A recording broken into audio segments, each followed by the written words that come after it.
श्लोक संख्या 14 से पाठ। देवद्विज गुरु प्राज्ञ पूजनम शौचमार्जवम ब्रह्मचर्यमहिंसा च शारीरं तप उच्यते। अनुविवेककरं वाक्यं सत्यं प्रियहितं च यत् स्वाध्यायाभ्यसनं चैव वाङ्मयं तप उच्यते। मनः प्रसादः सौम्यत्वम् मौनम् आत्मविनिग्रहः भावसंशुद्धिरित्येतत् तपो मानसमुच्यते। श्रद्धया परया तप्तम् तपस्तत्त्रिविधं नरैः अफलाकाङ्क्षभिर्युक्तैः सात्विकं परिचक्षते। श्रद्धया परया तप्तम् तपस्तत्त्रिविधं नरैः अफलाकाङ्क्षभिर्युक्तैः सात्विकं परिचक्षते।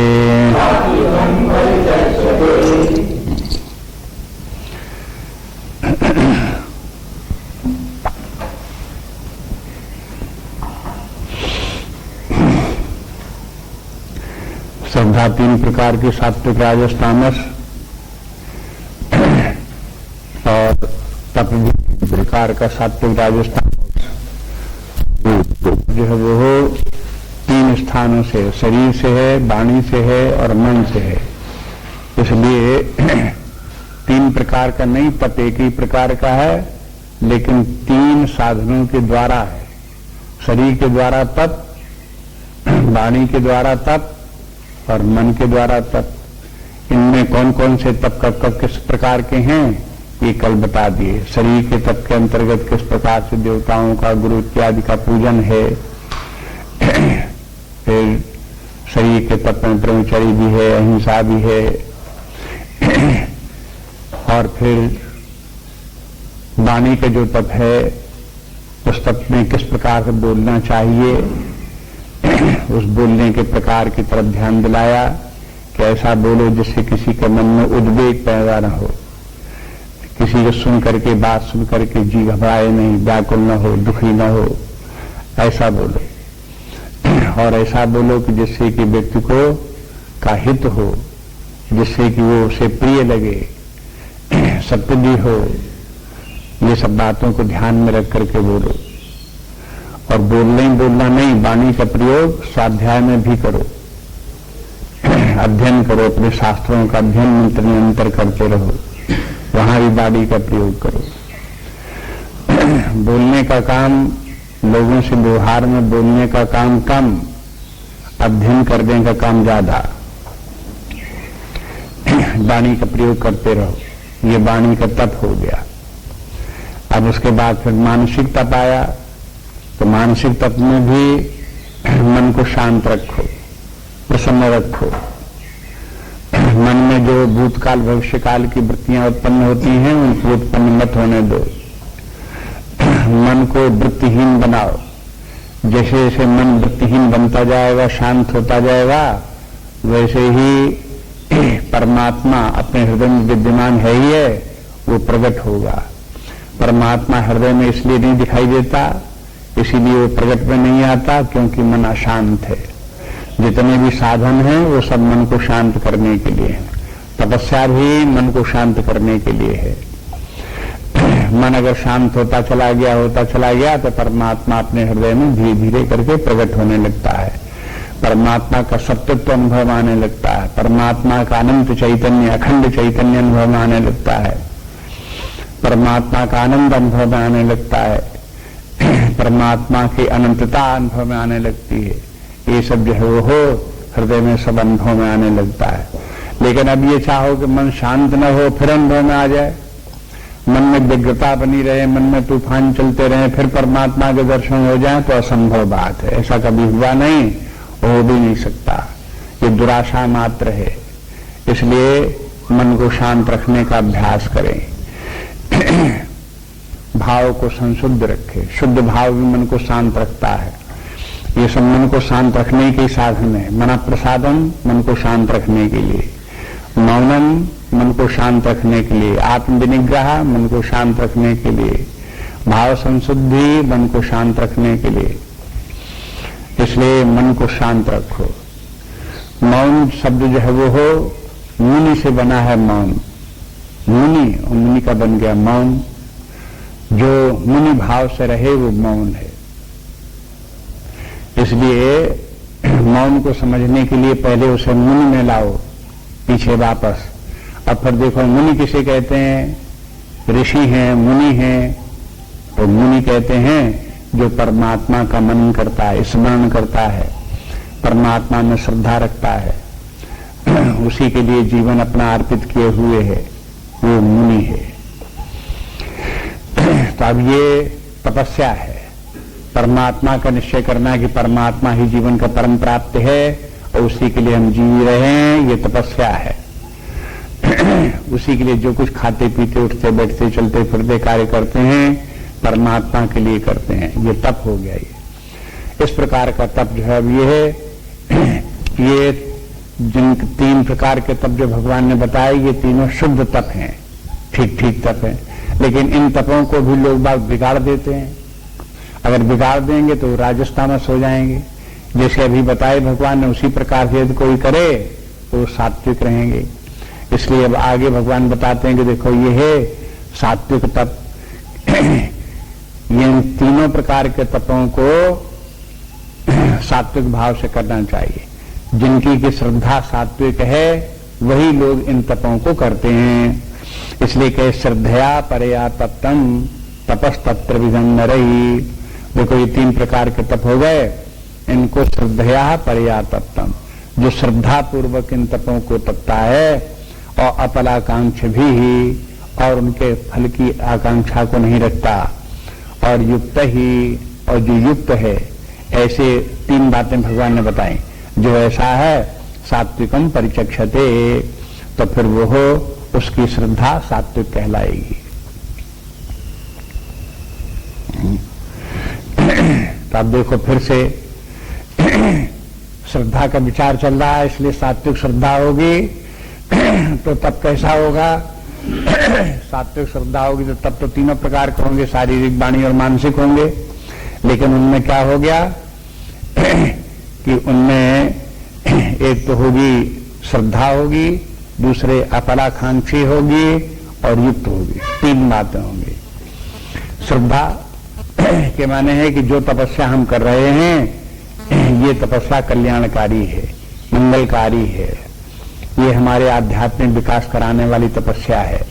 ऐसा भाव रख करके यदि ये तपस्या की जाती तो श्रद्धात्मक, श्रद्धालु व्यक्ति की तपस्या है और यही श्रेष्ठ तपस्या है। लेकिन तब करते समय एक बात भगवान ने फिर बताई। देखो जितने भी सात्विक जहां जहां वर्णन आता है वहां अफलाकांक्षी शब्द आता रहता है। कामना का त्याग करके करो, यज्ञ करो तो कामना त्याग करो, दान दो यज्ञ कामना का त्याग कर करो, तप करो तो कामना का त्याग करके करो। ये सब कामना का त्याग बार बार बोलते रहते हैं। यहाँ तो इतनी ही बातों का वर्णन 18वें अध्याय में चलेंगे तो फिर और बहुत से सत्वगुणी, रजोगुणी, तमोगुणी बातों को लेंगे और वहां पर कर्म भी 3 प्रकार का है, ज्ञान भी 3 प्रकार का है, धृति भी 3 प्रकार की है। ये सब प्रकार की तमाम बहुत बहुत बातों को वहां 3 प्रकार के बताएंगे। उसमें जब सात्विक बताते हैं तो फिर वहां पर निष्कामता को रखते हैं। निष्काम जब तक रहता है तब तक वो सात्विक रहता है। निष्कामता नहीं रह गई, सकामता आ गई, हाँ तो फिर ध्यान रखो, बार बार बुद्धि रपट जाती है, फिर ध्यान रखो। सकामता के माने है सांसारिक उपलब्धि, भौतिक भोगों की उपलब्धि, ये कामना नहीं होनी चाहिए। परमात्मा की प्राप्ति की कामना हो और फिर इन साधनाओं को, तप को करो, दान को करो, तो ये सब निष्काम है। परमात्मा की प्राप्ति के लिए ये सभी तप इत्यादि किए जाते हैं। तो प्रयोजन तो होता है, परमात्मा की प्राप्ति का प्रयोजन है, आध्यात्मिक विकास का प्रयोजन है, लेकिन वो निष्कामता है। सकामता तभी है जब कामता इंद्रिय भोगों के, विषयों के भोग की कामना हो, तभी कामना, या यश कीर्ति की कामना हो या स्वर्ग की कामना हो, तब यही कामना होगी, तब उसे सकाम कहेंगे। तो इसलिए कहते हैं कि तप कोई करे लेकिन सकाम न करे, लौकिक उद्देश्य से ना करे, तब वो सात्विक होगा। और फिर युक्त ही, युक्त शब्द पहले बहुत आता रहा, तीसरे चौथे अध्याय में बार बार आया। जहां निष्काम कर्मयोग की बात आई वहां युक्त शब्द भी आया। योग, और जो योग साधना करता है वो हो योगी, और जिसका कि योग सफल हुआ वो योग युक्त हो गया, अथवा संक्षेप में युक्त हो गया। और जिसने योग साधना नहीं की, निष्काम कर्म योग नहीं किया, वो अयुक्त बना रह गया। तो अयुक्त और युक्त, ये दो शब्द जो हैं बार बार गीता में आते रहे, उनके अर्थ का स्मरण रखो। यहां वैसे ये लगता है कि युक्त के माने है अपलाकांक्षिभिर युक्तई, कामना का त्याग करके अफलाकांक्षिता का जो भाव है उससे युक्त होकर तब करे, उसी को जोड़ करके उसमें। लेकिन ऐसा तात्पर्य नहीं है। युक्त के माने है व्यक्ति जो है वो योग युक्त होकर के तपस्या करे, माने धर्म में कार्यों को करे, अपने जो कर्तव्य कर्म उन कर्तव्य कर्मों को करे, और फिर उन कर्मों को भी निष्काम भाव से करे, और निष्काम भाव से करते हुए अपने मन में निष्कामता ला दे, योग सिद्ध करे, जिससे कि मन शांत हो जाए, संतुलित हो जाए, और फिर तपस्या करता रहे परमात्मा की प्राप्ति के लिए, तब वो सात्विक तपस्या है। इतनी बातों को याद रखें। आगे देखिए, सत्कार मान पूजार्थम तपोदम्भेन चैव यत् क्रियते तदहि प्रोक्तम् राजसं चलमध्रुवम्। सत्कार मान पूजार्थम तपोदम्भेन चैव यत् क्रियते तदहि प्रोक्तम् राजसं चलमध्रुवम्।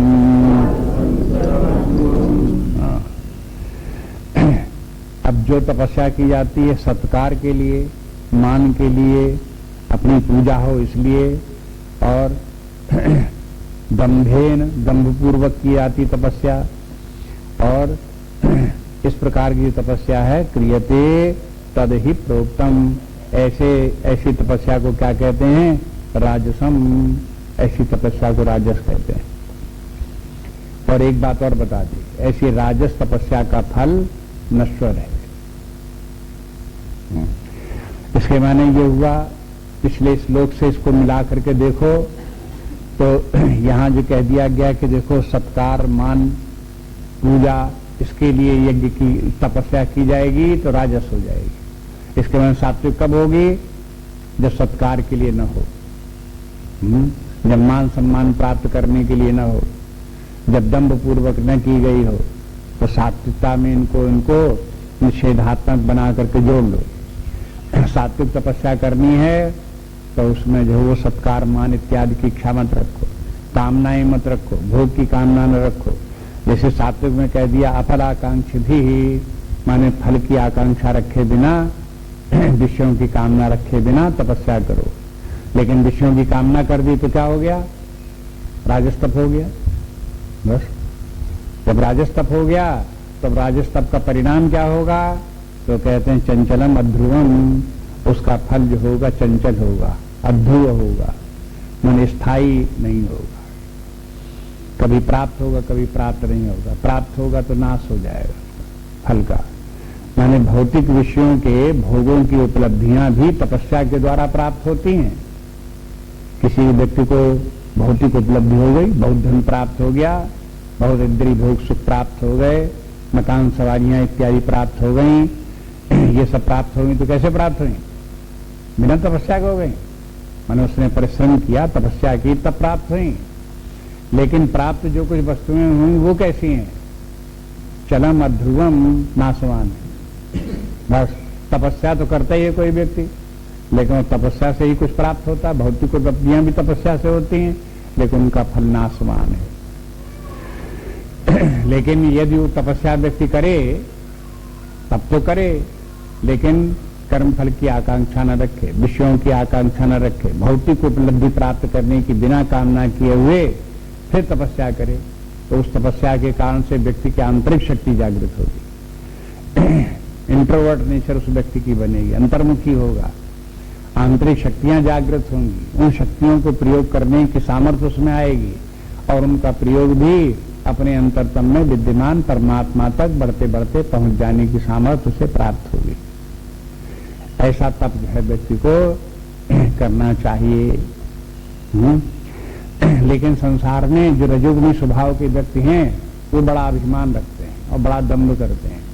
क्या, अरे हमने बहुत काम किया और बड़ा काम किया, हमने इतना काम किया दुनिया में कि कोई नहीं कर सकता, जो जो उपलब्धियां हमारी हुई कुछ नहीं हो सकती।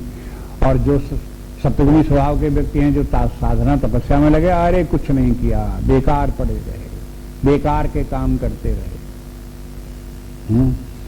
ऐसे काम करते रहे, झूठ मूठ के काम में लगे रहे, ढेला एक हाथ नहीं लगा, बेकार जिंदगी बीत गई, ऐसे अर्थ लगाते। तो बात यह कि जिसकी बुद्धि जैसी होती है, जैसी श्रद्धा होती, जैसी बुद्धि होती, उसे वैसे ही दिखाई देता है। जैसा चश्मा लगा होगा आंखों में वैसे ही दिखाई देगा। जैसे रजोगुणी चश्मा लगा वो रजोगुणी दिखाई देगा, उसे वही अपना ही ठीक दिखाई देगा। और दूसरे व्यक्ति भी जो रजोगुणी स्वभाव को होंगे वही ठीक दिखाई देंगे, उन्हीं की श्रेष्ठता मानेगा, उन्हीं की प्रशंसा करेगा। ये संसार का नियम इस प्रकार का। इसलिए शास्त्र को देखो तब आंखें खुलती हैं कि सही बात क्या है, तब पता चलता है। तो जैसे हम दिखाई देता है, हमको दिखाई देता है तो कैसे दिखाई देता है? आंखों से दिखाई देता है कि प्रकाश से दिखाई देता है? बताओ, प्रकाश हो तो दिखाई देगा कि आंखें होंगी तब दिखाई देगा? हाँ? हाँ? माने दोनों चाहिए, आंखें भी चाहिए, प्रकाश भी चाहिए। अंधे आदमी के लिए सूरज चमक रहा आसमान में, उसे कुछ नहीं दिखाई देगा। हाँ? और सूरज न हो, अंधेरा बिल्कुल हो तो आंखें चाहे जितनी मिलमिलाते रहो कुछ दिखाई नहीं देगा। ये उदाहरण है, अपने अनुभव से देख लो। इसी प्रकार से बुद्धि और शास्त्र है। शास्त्र सूर्य की तरह से प्रकाश प्रदान करने वाले हैं और बुद्धि हमारी देखने समझने वाली है। अगर बुद्धि अपनी बुद्धि दौड़ाते रहो तो अंधे आदमी की तरह से अपनी बुद्धि दौड़ाते रहोगे और कुछ समझ में नहीं आएगा क्या है क्या नहीं। शास्त्र का प्रकाश होना चाहिए, तो उस प्रकाश में जब अपनी बुद्धि को लगाओगे तब देश दुनिया दिखाई देगा कि जगत क्या है, परमात्मा का, कहां से हम आए, क्या हम है, कहां जाएंगे, जीवन का लक्ष्य क्या है, कैसे जीना चाहिए, कैसे नहीं जीना चाहिए। ये सब बुद्धि में तभी आएगा, अन्यथा आएगा नहीं।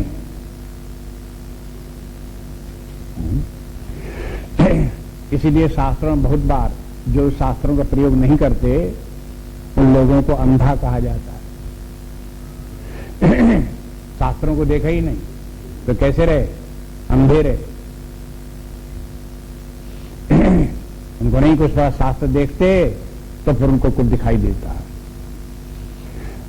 इसलिए ये देखो कि रजोगुणी स्वभाव वाले व्यक्तियों को उपलब्धियां तो बहुत होती हैं, लेकिन जो उपलब्धियां होती हैं वो बाहरी उपलब्धियां होती हैं, क्षणिक होती हैं, नाशवान होती हैं, सदा रहने वाली नहीं होती हैं। दोबारा फिर सही धारण करो, फिर उन्हीं को प्राप्त करो, फिर सही धारण करो, फिर उन्हीं को प्राप्त करो। इसी कोहलू जैसे बैल के चक्कर में पड़े रहो, बार बार वही करते रहो, बार बार वही करते रहो। ये समस्या जो है ये रजोगुणी स्वभाव के व्यक्तियों की है। लेकिन जो सत्वगुणी व्यक्ति हैं वो इस चक्कर में नहीं पड़ते। वो परमात्मा को प्राप्त करते हैं, आत्मा को प्राप्त करते हैं और मुक्त जीवन जीते हैं और स्थायी आनंद प्राप्त करते हैं। जो कुछ उनको प्राप्त होता है वो नित्य प्राप्त होता है, शाश्वत होता है। इसलिए ये भी सूचना यहाँ पर चलवंत ध्रुवम यहाँ रजोगुणी में बता दिया, तो इसके बाद सप्तगुणी में इसका विपरीत ये समझ लेना चाहिए कि सप्तगुणों के द्वारा जो कुछ उपलब्धियां होती हैं उस तपस्या करने से वो स्थायी उपलब्धियां होती हैं। इसलिए दिखाया जाता है, देखो जहां कहीं निशाचरों को दिखाया जाता है कि निशाचर हैं, वे अपने भौतिक उपलब्धियों के लिए उन्होंने बहुत मारकाट की, हिंसा की या तपस्या की, तो उनको जो कुछ प्राप्त हुआ तो संपत्ति प्राप्त हो गई, राज्य प्राप्त हो गया, पृथ्वी पर भी राज्य प्राप्त हो गया, यहां तक निशाचर हो गए कि स्वर्ग पर भी अधिकार जमा लिया, देवताओं को भी जीत लिया। ये सब तो हो गया, लेकिन रहा कितने दिन? कि बहुत दिन रहा, हजारों वर्ष तक उन्होंने राज्य किया। ठीक है, 1000 वर्ष होते ही कितने हैं, उसके बाद वो समाप्त हो गए और जहां कितना विनाश हो गया सब उनका, कुछ हाथ नहीं लगा। इसलिए ये सत्वगुणी श्रद्धा जो है इसको समझना चाहिए। ये समझाना चाहते भगवान की, इस तरफ ध्यान दो। 19वां श्लोक देखिए, मूढ़ग्राहेणात्मनो यत् पीड़या क्रियते ततः परस्योत्सादनार्थं वा तत्तामसमुदाहृतं मूढ़ग्राहेण आत्मनो यत् पीड़या क्रियते तपः परस्योत्सादनार्थं वा तत्तामसमुदाहृतं। अब देखो तपस्या तामस भी हो जाती है। तामस तपस्या कैसे हो गई? मूढ़ग्राहेण, मूढ़ता के साथ किसी बात को पकड़ बैठे और उसी को पकड़े बैठे हुए हैं, तो वो तपस्या हो गई उनकी, लेकिन तमोगुणी तपस्या हो गई। आत्मनो यत् पीड़या क्रियते, और जिस तपस्या से व्यक्ति अपने आप को कष्ट पहुंचाता है वो भी तामसी तप है। परस्योत्सादनार्थं वा, अथवा वो तपस्या जिसके करने से वो दूसरे को कष्ट पहुंचाना चाहता हो, दूसरे का उच्छेद करना चाहता हो, ऐसी वो तपस्या होगी, वो भी तामस तपस्या होगी, दूसरे को हानि पहुंचाने के लिए। कहते हैं कि तत्तामसम उदाहृतम, ऐसा तपस्या जो है वो करने वाले व्यक्तियों की श्रद्धा तामस श्रद्धा है। तामस श्रद्धा असल में श्रद्धा है ही नहीं, रजोगुणी श्रद्धा असल में श्रद्धा है ही नहीं। कहते जरूर है कि देखो सत्वगुणी, रजोगुणी, तामस, तमोगुणी 3 प्रकार की श्रद्धा होती है, लेकिन सत्वगुणी श्रद्धा तो श्रद्धा होती है, बाकी रजोगुणी श्रद्धा विपरीत श्रद्धा होती है, तमोगुणी श्रद्धा रहित श्रद्धा होती है। इसलिए यहां श्रद्धा वृद्धा कुछ नहीं है। तमोगुणी लोगों में इनकी कैसी तपस्या ये है? मूढ़ग्राहेण। अब मूढ़ग्राहेण के मन समझ दो, आग्रह, मूढ़ता का आग्रह, मूढ़ता पूर्वक आग्रह, मूढ़ता पूर्वक आग्रह। जैसे उदाहरण आपको बताए पहले कि किसी ने ये है निश्चय कर लिया कि हम 12 वर्ष तक खड़े रहेंगे, न बैठेंगे न लेटेंगे। ये क्या है? आग्रह है कि 12 वर्ष तक नहीं बैठेंगे, नहीं लेटेंगे। और ये मूढ़ता पूर्वक क्यों है? इसलिए है कि दिखाओ शास्त्रों में कहां लिखा है? गीता में लिखा हुआ है कि रामायण में लिखा हुआ है कि भागवत में लिखा हुआ है कि किसी उपनिषद में लिखा हुआ है कि ब्रह्मसूत्र में लिखा हुआ है कि मनुस्मृति में लिखा हुआ? कहां लिखा हुआ कि ऐसा तपस्या करनी चाहिए? तो जब कहीं लिखा हुआ नहीं तो अपने मन से मूढ़ता द्वारा, अज्ञान में ना समझी के कारण से इस प्रकार से उन्होंने निश्चय कर लिया कि हम ऐसी तपस्या करेंगे। अब ऐसे करके मान लो गर्मी के दिनों में धूप में बैठने का है, सर्दी के दिनों में पानी में खड़े रहने का है, बहुत दिनों तक भोजन न करने का है, कांटों पर लेटने का है, पेड़ के ऊपर कुछ लोग ऐसी तपस्या करते हैं पेड़ के ऊपर रहते हैं, नीचे जमीन में उतरेंगे नहीं, वहीं बास करेंगे, वहीं खाना दे दो, वहीं रहेंगे, वहीं कुछ। तब ऐसे लोग जो हैं वो ये सब मूढ़ाग्रहण है इनका। और इसमें और क्या दोष है कि आत्मनो पीड़या क्रियते, वो अपने आप को पीड़ा करने वाले हैं, अपने आप को तकलीफ देते हैं। तपस्या व्यक्ति को तकलीफ देने के लिए इसीलिए पता चलता है कि देखो तपस्या जो है व्यक्ति को अपने आप को कष्ट उठाने के लिए, पीड़ा पहुंचाने के लिए नहीं है। कहोगे तपस्या करेंगे तो तप होगा तो पीड़ा तो होगी, कष्ट तो होगा ही, ऐसा नहीं है। तपस्या वो है जो व्यक्ति को शक्ति प्रदान करे, तपस्या वो है जो व्यक्ति को प्रसन्नता प्रदान करे, आनंद की तरफ ले जाए, मुक्ति की तरफ ले जाए, पूर्णता की तरफ ले जाए, वो तपस्या है। और जो तपस्या व्यक्ति को कष्ट पहुंचाने वाली हो, पीड़ा पहुंचाने वाली हो, ऐसी तपस्या ठीक नहीं। ऐसे लोग मिलते रहते हैं बहुत से, आपने भी बहुत से देखे होंगे, हमको भी मिलते रहते हैं। एक व्यक्ति अपनी मां को ले आया हमारे पास, कहने लगा कि इनका ये हाल है कि दिन में 3 बार स्नान करती हैं, देखो आजकल कितनी सर्दी होती है, और इनको बुखार भी चढ़ा हुआ। डॉक्टर ने कहा कि देखो इनको जो है स्नान न करने पाना, पानी आने में करना नहीं तो इनको जो है जिंदा नहीं रह सकती, मर जाएंगी। हाँ, लेकिन ये मानती नहीं, बुखार चढ़ा है लेकिन फिर भी 3 बार स्नान करें। ये क्या है? मूढ़ग्राहेण, उनके दिमाग में यही चढ़ गया है कि स्नान करना चाहिए 3 बार, चाहे मरो चाहे जियो, कुछ भी हो। तकलीफ हो रही है, बुखार चढ़ रहा है, लेकिन तभी स्नान किए हुए। ऐसे इस प्रकार के जो है ये शास्त्र वर्जित बातें हैं, शास्त्र सम्मत नहीं है।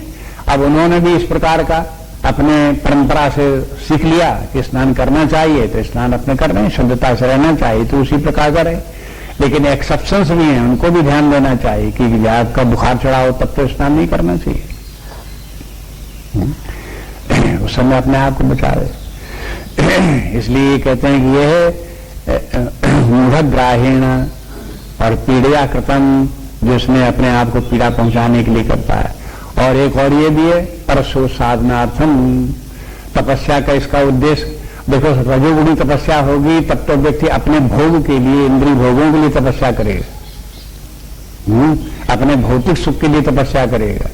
और जब रजोगुणी व्यक्ति तपस्या करेगा तो तपस्या करेगा दूसरे लोगों को नाश करने के लिए। ऐसी तपस्या करो कि दूसरे का नाश हो जाए।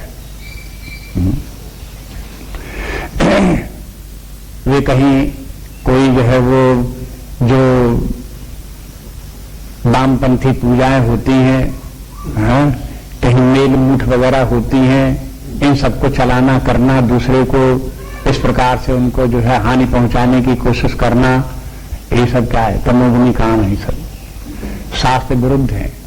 भगवान इनको मना करते हैं कि कभी नहीं करना चाहिए, हानिकारक है। परोक्षात साधनम, कभी भी तपस्या दूसरे को पीड़ा पहुंचाने के लिए ना करे, कष्ट पहुंचाने के लिए ना करे। कभी कभी ऐसा भी होता है, उत्सादन के माने उखाड़ फेंकना। जैसे अपने देश में कोई कंपनियां हैं, जो इंडस्ट्रीज हैं, और वहां का प्रोडक्शन चल रहा है। दूसरे देश की कंपनी आकर के उसने यहां पर ऐसे खोला और इतना सस्ता माल बना करके तैयार किया, मैंने हालांकि लागत उसमें ज्यादा आई, लेकिन शुरू में सस्ता किस लिए बेचा? कि जो पहले बना रहे हैं उनके जो है वो कारखाना उखड़ जाए, उनका माल कोई न ले। देखो संसार में जो ये प्रवृत्ति चलती है, व्यक्ति के क्षेत्र में भी चलती है, राज्यों के क्षेत्र में चलती है, समाज के भी क्षेत्र में चलती है, विभिन्न प्रकार के स्तरों पर चलती है बात, क्योंकि लोगों को पता नहीं कि ठीक नहीं है। अगर व्यक्ति जो हो समझदार व्यक्ति हो तो ऐसा कोई कार्य न करे जिससे कि दूसरे को उत्सादन होता। ये ठीक है कि समाज में आवश्यकता है किसी वस्तु की, उस वस्तु का उत्पादन करो, समाज की आवश्यकता उसे पूर्ति करो। एक व्यक्ति पूर्ति करे, दूसरा भी करे, चौथा भी करे, 10 करें, 50 करें, 100 करें, उसकी पूर्ति करें, लेकिन एक दूसरे का उत्सादन न करें, उखाड़ फेंकने की कोशिश न करें। शास्त्र का मत इस प्रकार से। इसलिए परोश्चोत्साधनार्थम वा तत्तामस उदाहरण, ये तामस हो गया। अब आगे देखिए 20वां श्लोक, दातव्यम यति यद्दानम दीयते नुपकारिणे देशे काले च पात्रे च तद्दानं सात्विकं स्मृतम्। दातव्यम यति यद्दानम दीयते नुपकारिणे देशे काले च पात्रे च तद्दानं सात्विकं स्मृतम्।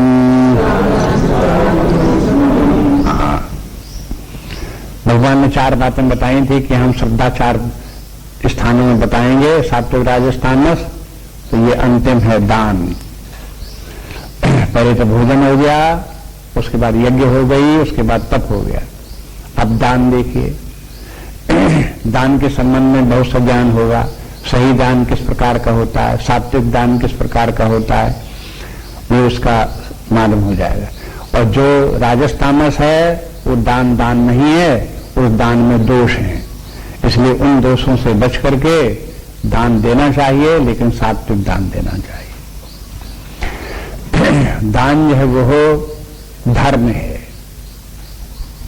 देखो, धर्म के 4 पैर, भागवत ग्रंथ आप पढ़ो तो आप उसमें देखोगे कि धर्म के 4 पद बताए गए हैं।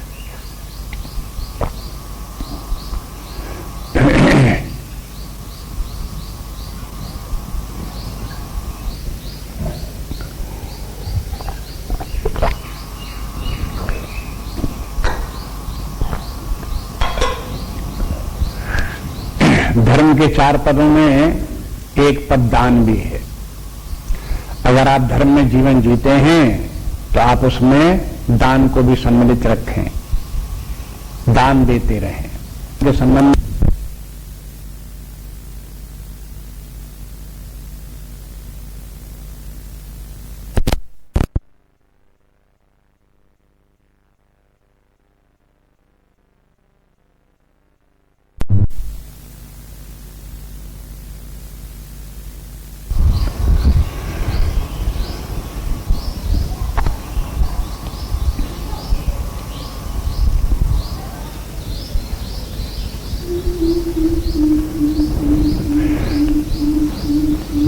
जो सामान्य लक्षण हैं उनमें एक दान भी आता है।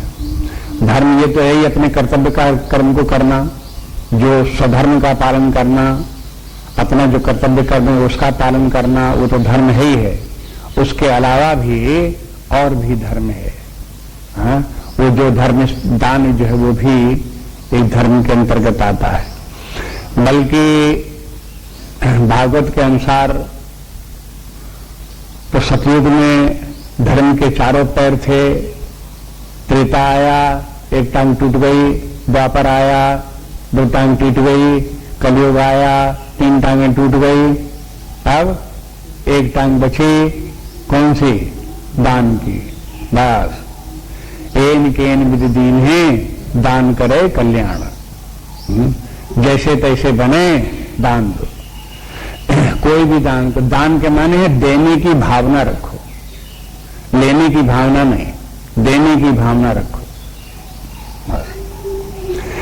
जहां लेने की भावना है कि और हमें क्या मिल जाए, और हमें क्या मिल जाए, मुफ्त मिल जाए, कोई दे दे, कहीं मिल जाए, ये व्यक्ति की दरिद्रता है और अधर्म है। ये धर्म ये है कि कहीं किसी से कोई कामना मत रखो, बल्कि देने का विचार रखो। ये देखो कि कहां किसको क्या जरूरत हो सकती है, उसको हम क्या दे सकते हैं।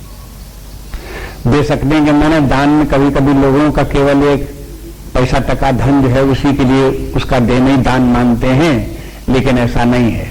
अन्नदान भी दान है, वस्त्र दान भी दान है, भूमि दान भी दान है। और कहीं बच्चों को पढ़ा लिखा दो, विद्या दान, ये भी दान है। और फिर अध्यात्म विद्या किसी को पढ़ा दो, आत्मज्ञान करा दो, महादान है ये। इस प्रकार से एक के बाद एक दान है। और विद्यादान जो अध्यात्म विद्या वाला विद्यादान है, उस ज्ञान के समान कोई दूसरा दान नहीं।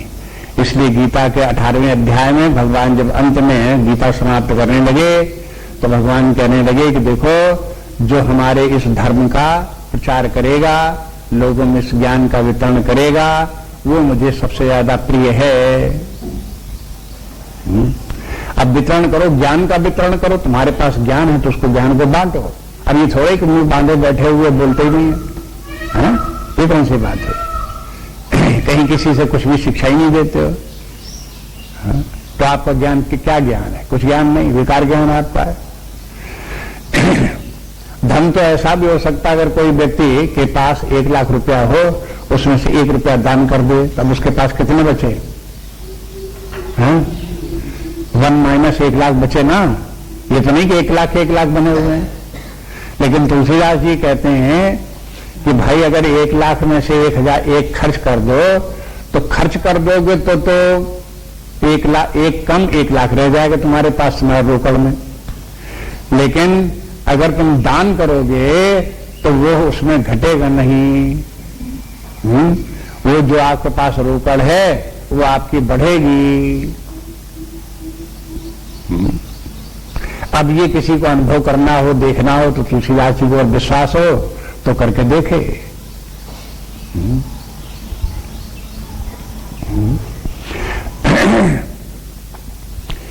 लेकिन ये बात तो सब लोगों को साफ मालूम है, कि सरस्वती के भंडार की बड़ी अपूरब बात। जो खर्चे त्यों त्यों बढ़े और बिन खर्चे घट जाए। ये विद्यादान ज्ञानदान तो इस प्रकार का दान है ये, कि अगर आप चुपचाप लिए अपने मन में भरे बैठे रहे तो वो खत्म हो जाएगा। जो है सो भी गया। वहां अपने भीतर ढूंढोगे, निकालोगे तो कोई मिलेगा नहीं वहां से। उसका उपाय यही कि इसको बांटते ही रहो। जो इस ज्ञान को बांटता रहता है उसका ज्ञान बढ़ता रहता है। तो भाई यहां पर बढ़ने का और घटने का सिद्धांत उल्टा सिद्धांत है। इसलिए भगवान कहते हैं कि देते रहो कुछ न कुछ, दान देते रहना चाहिए। दातव्यम इति यद दानम दीयते, कि देना तो देना ही चाहिए। दातव्यम माने देना ही चाहिए, ऐसा निश्चय करके जब दान दिया जाता। माने अफलाकांक्षिणी अनुपकारिणी, माने उस दान के पीछे कोई कामना मत रखो। ये मत रखो कि जिसको हम दे रहे हैं उसके बदले में हमें कुछ मिल जाएगा। तो फिर क्यों दे रहे हो जब उसके बदले में कुछ लेना नहीं है? तो इसलिए दे रहे हैं कि दातव्यम, हमारा धर्म है, देना चाहिए, इसलिए हम दे रहे हैं। अब आप देखोगे कि समाज में जो दोष आ जाते हैं, समाज में जो संघर्ष है, कलह है, झगड़ा है, लड़ाई है, मारपीट है, खींचातानी है, असंतोष है, उसका एक कारण यही है। क्या? कि हर व्यक्ति दूसरे का छीन लेना चाहता है। लेना सब चाहते हैं, देना कोई नहीं चाहता। इसी कारण झगड़े बढ़ते हैं। अगर जिसको जो कुछ मिले वो अपने पास न रखना चाहे, दूसरे को दे दे। अपने पास न रखे दूसरे को दे दे, तो क्या होगा? फिर कहां झगड़ा जाता है? कौन झगड़ा करेगा? फिर झगड़े का कारण क्या होगा? अगर अपने पास पैसा आ गया है, उस पैसे को लेकर के समाज में जहां जिसको आवश्यकता है वहां उसको लगा दिया, दे दिया, बांट दिया, कर दिया उनको। अपने पास पैसा रखा ही नहीं। जब पैसा रखा ही नहीं तो कौन फिर आकर के झगड़ा करेगा हमसे? झगड़े सारे खत्म। लेकिन जब व्यक्ति लेकर के धन संपत्ति लेकर के अपने पास रखे बैठा हुआ है, तो दूसरे लोगों को कामना उनको कि इससे कैसे निकाल लें। वो दूसरा व्यक्ति देना नहीं चाहता, दूसरा व्यक्ति लेने वाला है। तो लेने वाला क्या करेगा? वो 50 उपाय करेगा, उसकी जेब से निकालने की कोशिश करेगा। कहीं उसे मांगेगा, उधार मांगेगा, दान मांगेगा। उधार दो तो उधार दे दो, दान में दो तो दान में दे दो। फिर आएगा कि नहीं दोगे दान में तो फिर हम तुमको देख लेंगे। अब तो दोगे? कहीं नहीं, अब हम भी तब भी नहीं देंगे, तुम देख लो कि अच्छा। तो फिर अब देख लेने के लिए फिर वो इस प्रकार की योजनाएं बनाएगा कि उसकी गर्दन काट करके ले जाए। ये सब समस्याएं समाज में लेने की इच्छा के कारण से और न देने की इच्छा के कारण से, जहां पर इस प्रकार की प्रवृत्ति लोगों में आ जाए कि दे दें, लेकिन है काम कठिन, मन नहीं मानता। अब मन ये लगता है कि हमारे पास हम क्यों दे दे, फुजूल में क्यों देते हैं, हमें इतने में ऐसे आए और हम दे दे, ऐसे दे दें दूसरे को, ये भी कोई बात हुई है? लेकिन जो बात अपने से नहीं करते बनती, जो अपनी बात से नहीं समझ में आई, वही शास्त्र हो जाता है। हाँ? देने का अभ्यास डालो, देते रहो, कुछ न कुछ जो है वो हो, अभ्यास डालो, थोड़ा दो ज्यादा दो। एक बहुत वृद्ध व्यक्ति था, उसके पास पैसा था। अब वो जब ज्यादा बुढ़ापा हो गया तो एक स्वामी जी थे, उनसे पूछा कि भगवान हमारे पास इतना पैसा है, अब तो हम मरने वाले हैं, ज्यादा दिन जीने वाले नहीं हैं, इस पैसे को क्या करें? अरे क्या कह पूछने की क्या बात है, दान करो, उसको दूसरे लोगों को दे दो। कहते बस यही तो कठिनाई है कि जिंदगी में हमने कभी एक पैसा किसी को दिया नहीं, अब बुढ़ापे में हम ये कैसे दे दें किसी को? तो देखो, इन्हें देने का एक अभ्यास भी होता है। अगर आपने कभी 1 रुपया 1 पैसा किसी को नहीं दिया तो आप कहो कि 100 दे दो, 500 दे दो, 1000 दे दो, कहां से दिए देते हो? आप दे ही नहीं सकते फिर। तो आप देखो, इस प्रकार से एक अभ्यास डालना पड़ता है देने का। थोड़ा थोड़ा भी अगर दोगे तो कम से कम अभ्यास तो पड़ेगा कि देने की प्रवृत्ति तो आएगी मन। इसलिए दातव्यम इति, ये बात शास्त्र सुझाते हैं कि हमें दान देना दातव्य है। दातव्य माने हमारा धर्म है, हमारा कर्तव्य है, हमारे लिए आवश्यक है कि हम कुछ न कुछ दान करते रहें। तो फिर दातव्यम इति यद्दानम दीयते, ऐसा दान दिया जाता है। किसको? अनुपकारी ने। दान के बदले में किसी उपकार की विचार मत रखो, जिसके बदले में हमें ये मिलने वाला है। अनुपकारिणी माने किसी व्यक्ति ने हमारे साथ उपकार किया और हमने फिर उसको कुछ दे दिया, तो ये दान नहीं हुआ। हाँ, ये तो पेमेंट हुआ, अपना भुगतान हुआ, उसको जो कुछ तुमने प्राप्त किया दूसरे से, उसके बदले में एक्सचेंज में आपने कुछ उसको दे दिया। दान तब है जब दूसरा हमारे साथ कोई उपकार न करे फिर भी हम उसे दे दें, तब दान। बाद में भी किसी व्यक्ति से कुछ लेने की आशा मत रखो। ये मत समझो कि हमने इसको दान दे दिया, बाद में हमसे ये हमारा ये काम कर देगा, वो काम कर देगा, हमको भला समझेगा, ये समझेगा, ऐसे करके मन में बात आती है तो भी वो दान जो है वो सात्विक नहीं रह जाता। फिर कहते हैं इसलिए देशे काले च पात्रे च, ये देश काल और पात्र को देख करके दान देना चाहिए। तब दानम सात्विकम स्मृतम, वो दान सात्विक है। दान देते समय 3 बातों को और भी ध्यान रखो। एक तो ये देखो, देश माने स्थान, कहाँ दान दे रहे हो, काल माने किस काल में दान दे रहे हो, और पात्र किस पात्र को दान दे रहे हो। पात्र को माने व्यक्ति जिसको कि आप दान दे रहे हो, उसको भी देखो वो सुपात्र है कि नहीं पात्र है, उस दान का अधिकारी है कि नहीं अधिकारी है, ये देख करके देखो। 3 बातों को और देखो उसमें। जब ये तीनों बातों को देख करके दान दिया जाएगा तो सात्विक रहेगा। इसी प्रकार आगे बोलेंगे चल करके, अगर पात्र नहीं है, अपात्र को दान दे दिया गया तो राजस हो जाएगा, तो सात्विक नहीं रह जाएगा। जिस समय दान देना चाहिए उस समय दान नहीं दिया। अब कोई व्यक्ति दोपहर में भूखा है, उस समय तो आपने उसको खाने को दिया नहीं। जब उसको खाना मिल गया तब आप लेकर के खाना उसके सामने धरे खड़े हो, वो खा लो। अब क्या खा लो? जब खा चुका, पेट भरा हुआ है, तब कैसे खा ले? जिस समय भूखा है उस समय दो। काल देखो किस समय, स्थान देखो कहां पर देना चाहिए। इसलिए स्थान में भी स्थान की शुद्धता भी देखी जाती है, कहां पर दान दिया जाता है, कहां दान नहीं दिया जाता। इसलिए ये है सात्विक दान में इतनी बातों को ध्यान में रखें। सबसे पहली बात तो यही है कि दान करना हमारा कर्तव्य है, दान तो हमें देना ही देना है। दूसरी बात ये कि दान जिसको देते हैं उसके बदले में उससे कोई कामना नहीं रखते, और फिर जिसको भी दान देते हैं उसको पात्र देख करके और उसको जो है वो स्थान देश और काल देख करके तब दान देते हैं। इतनी बातों को जो ध्यान रखेगा उसका दान सात्विक रहेगा, नहीं तो दान बिगड़ जाएगा। अब आगे इसी का जो है उल्टा करके बताते हैं। तो वहां देखो यही सब बातें राजस जब आएगी और तामस आएगा तो ये सब बातें उलट जाएंगी वहां पर।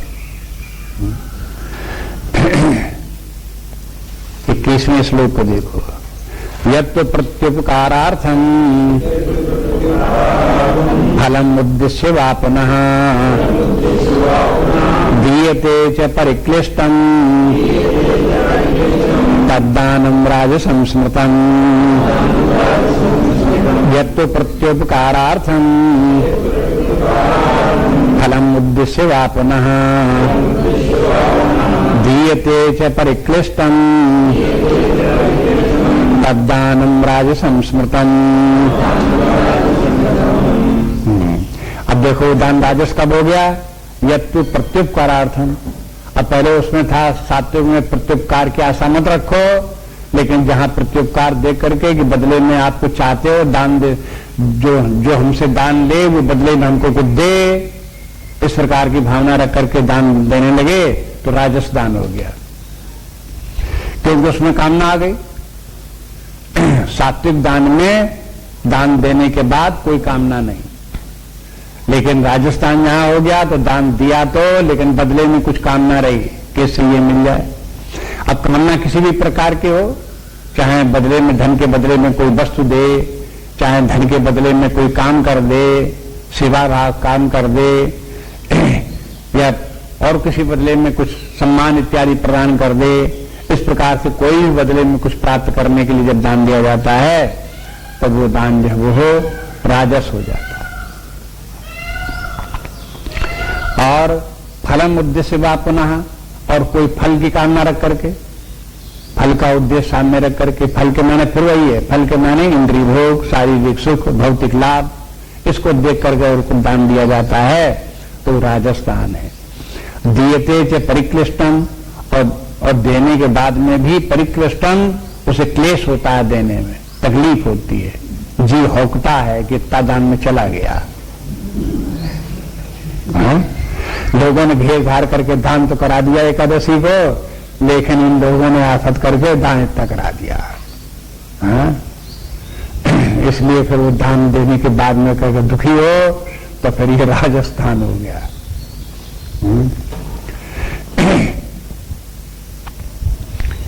प्राय आप देखो कि कुछ लोग जैसे हैं, जैसे सड़क पर 2-4 लोग खड़े बात कर रहे हैं, तो मांगने वाले जो आते हैं तो उस समय उससे मांगेंगे जब 4 लोग बात कर रहे होंगे, उसके बीच में खड़े होकर के मांगने लगे।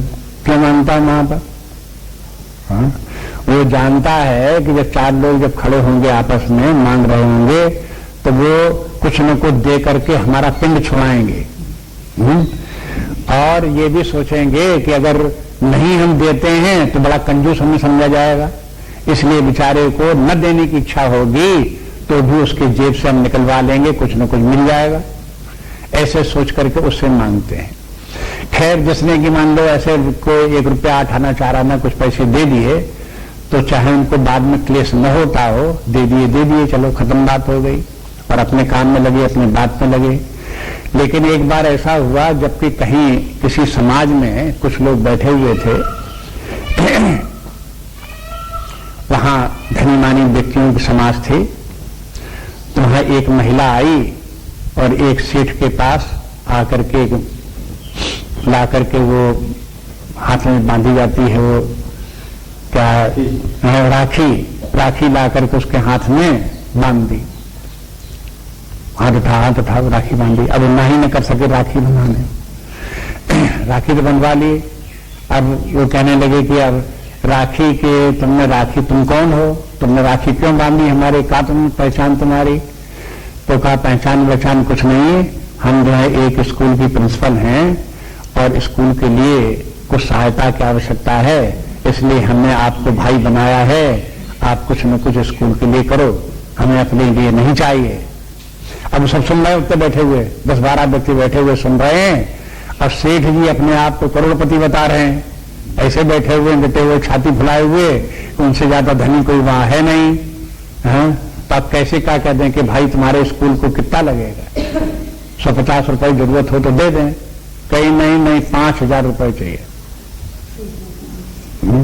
5,000 रुपए चाहिए। अच्छा देंगे भाई। देने को समय कह दिया, बाद में देना भी पड़े। वो तो पीछे पड़ के जिससे कहलवा दिया था वो पीछे पड़ करके 10 बार जा करके दौड़े दौड़े उनको आखिर ले आए, उनके यहां से दान देना पड़ा उनको। लेकिन जब देना पड़ा तो रुआसे हो गए। तो देखो कहां चक्कर में फांस लिया इसने।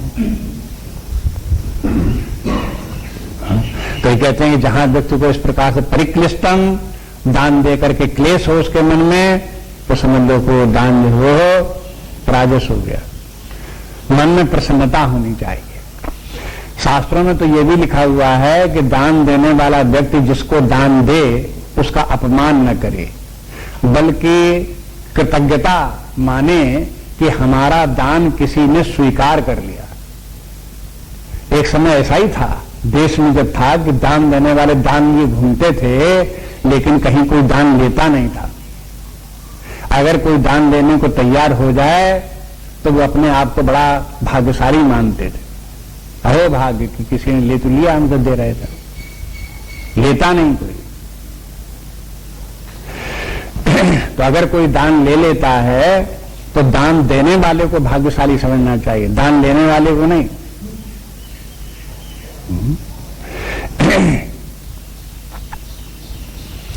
और दान लेने वाले व्यक्ति को भी दान लेने के बाद में उसका लेने वाले का अलग नियम है। शास्त्र ने तो उसका नियम बताया। यहां तो दान देने वाले के नियम है, उसी की चर्चा कर रहे हैं। लेकिन जो दान लेने वाले के लिए, उसके लिए शास्त्र में कहा गया है कि दान लेने के बाद वो व्यक्ति उस जो दान दिया है या उसका कुछ वो उपकार कर सकता है उसे करने की कोशिश करनी चाहिए। उसको नहीं कर सकता है तो उसके स्थान पर समाज में किसी दूसरे व्यक्ति का कोई उपकार उसे करना चाहिए। खामखा दान ले ले, मुफ्त में दान ले ले, ये दान लेना जो है ये है शास्त्र ने वर्जित किया है, मना किया है कि खामखा दान मत ले लो, झूठ मूठ में दान मत ले लो। ये मत समझो कि दान में हमें मिल गया तो चलो देखो हम कितने भाग्यशाली हैं, मुफ्त का आ गया, मुफ्त का मिल गया। ये भाग्य नहीं, दुर्भाग्य है कि दान आपको लेना पड़ता है। दान लेना दुर्भाग्य है, दान देना सौभाग्य है। और दान लेने के बाद में दान लो भी, लेकिन दूसरे को दो, ट्रांसफर करो उसको। रामचरितमानस में आता है कि भगवान राम का जब अवतार हुआ तो महाराज दशरथ ने बड़ा दान बांटा। दान बांटा तो जो लोग आए थे तो उन लोगों को जब बांटा गया तो नाही नहीं की, ले ली लोगों ने। जो कुछ दान में मिला ले लिया, धन हो, स्वर्ण हो, हाथी घोड़े हो, सवारियां हो, जो कुछ दान में उनको मिल गया लोगों ने लिया। लेकिन जो पावा राखा नहीं ताऊ, ये क्या है? जिन पावा राखा नहीं ताऊ, जिसे मिला उसने क्या किया? उसने दूसरे को दे दिया। जिसे मिला उसने दूसरे को दे दिया। ये क्या है? यही राम राज्य का स्वरूप है। जहां पाओ तहां से समेट लो, जहां से पाओ तहां ले लो, अछुआई न दो किसी को, कुछ दो मत। हाँ, ये क्या है? यही नरक है। व्यक्ति अपने आप ही अपनी दुर्बुद्धि से अपने आसपास नरक बना लेता है और अपनी सद्बुद्धि से अपने आसपास स्वर्ग बना लेता है।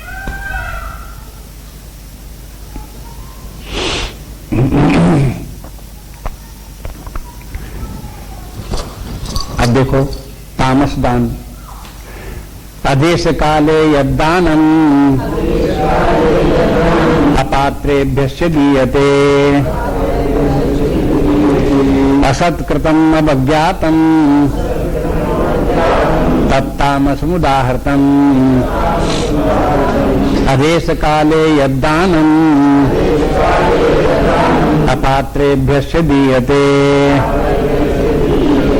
असत्कृतम अवज्ञातम तत्तामसमुदाहृतम।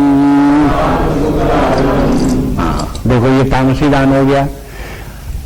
अदेश काले यद्दानम, जो देश काल और पात्र को बिना देखे हुए दान दिया जाता है वो तामस दान। अपात्रेभ्यश्च, तीनों बातें आ गई। जो सात्विक में था देश काल और पात्र को देख करके, तो तामस में क्या आ गया? जिसको बिल्कुल उसका उल्टा हो गया। कि देश काल और पात्र तीनों को न देख करके दिया गया दान। माने अपात्र को दान दिया गया, जहां नहीं देना चाहिए वहां दान दे दिया गया, जिस समय दान नहीं देना चाहिए उस समय दान दे दिया। तो अब ये सब दान जो है ये है तामस दान हो गए। असत कृतम और एक असत कृतम जो है ये भी तामस दान है। असत कृतम के माने जिसको दान देते हैं उसका अपमान करते हैं, किसी को अपमान पूर्वक किसी को कुछ दे दिया तो ये भी तामस दान हो गया। मान लो कहीं कोई व्यक्ति मांग रहा है, बार बार मांग रहा है, बार बार मांग रहा है, आप उसकी तरफ ध्यान नहीं देते, फिर झुंझला करके गुस्सा आई फेंक दिया, ले हो गया दान। ये दान नहीं हुआ, ये तामस दान हुआ। और ये अपना गला छुड़ाना हुआ, दान नहीं हुआ। इसलिए कहते हैं असत कृतम, दान देते समय जिसको दान दो उसका सत्कार करो। दान करने का तरीका यह भी है, पहले दान जिसको दान करो उसका पूजन करो, अभिवादन करो, वंदन करो, तब उसको दान दो। जैसे कन्यादान कैसे किया जाता है? हाँ? पहले पूजन वूजन किया जाता है कि नहीं किया जाता? तो पूजन करने का विधान क्यों है? जिसको दो उसका पहले पूजन करो, उसका जो है सम्मान करो, तब उसके बाद दो। तो ये सदा विधान इस प्रकार का। ये कहते हैं कि असत कृतम, और अगर इस प्रकार सत्कार के रहित अगर किसी को दान दिया गया तो तामस दान, मैंने अपमान पूर्वक अगर किसी को दान दिया गया तो तामस दान हो गया। और अवज्ञातन, इस प्रकार से किसी की निंदा करते हुए, हीन बताते हुए इस कोई दान दिया जाता है तो वो तामस दान हो गया। तब तामस मुदाहरतम, ये तामस दान हो गया। इस प्रकार से ये है दान भी 3 प्रकार के हो गए। तब इसमें आपको बता दिया अर्थ लगाने का तरीका क्या हुआ कि तामस दान नहीं होना चाहिए, इसलिए तामस दान के जो दोष हैं उनसे बचना चाहिए। राजस दान भी नहीं होना चाहिए, इसलिए राजस दान के जो दोष हैं उन दोषों से भी बचना चाहिए। और सात्विक दान के जो तरीके बताए गए उनको भी अपनाना चाहिए। इस तरह सब बातों को ध्यान में रख करके तब दान देना चाहिए। और दान अवश्य देना चाहिए, ये भी है, ये छूट नहीं है कि आप दान दो चाहे न दो, दान तो देना ही देना चाहिए। कभी जिसके पास टका नहीं वो क्या करे? वो भी दे। पैसा नहीं है तो कम से कम जो वो हो दूसरे को आदर ही दान दे के आदर करे दूसरे को।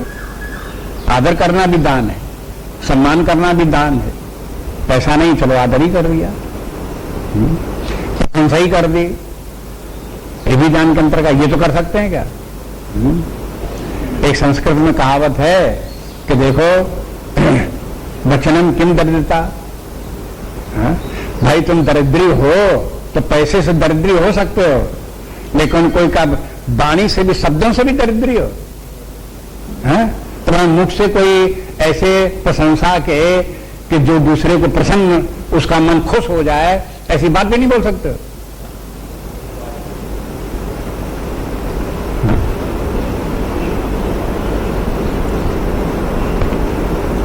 इसलिए कहते हैं कि दान तो सबको देना ही देना है, चाहे इस प्रकार का दान हो। देने का मन बनाने का अभ्यास करना चाहिए, लेने का अभ्यास नहीं करना चाहिए।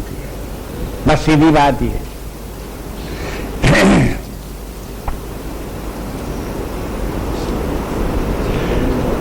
आगे कला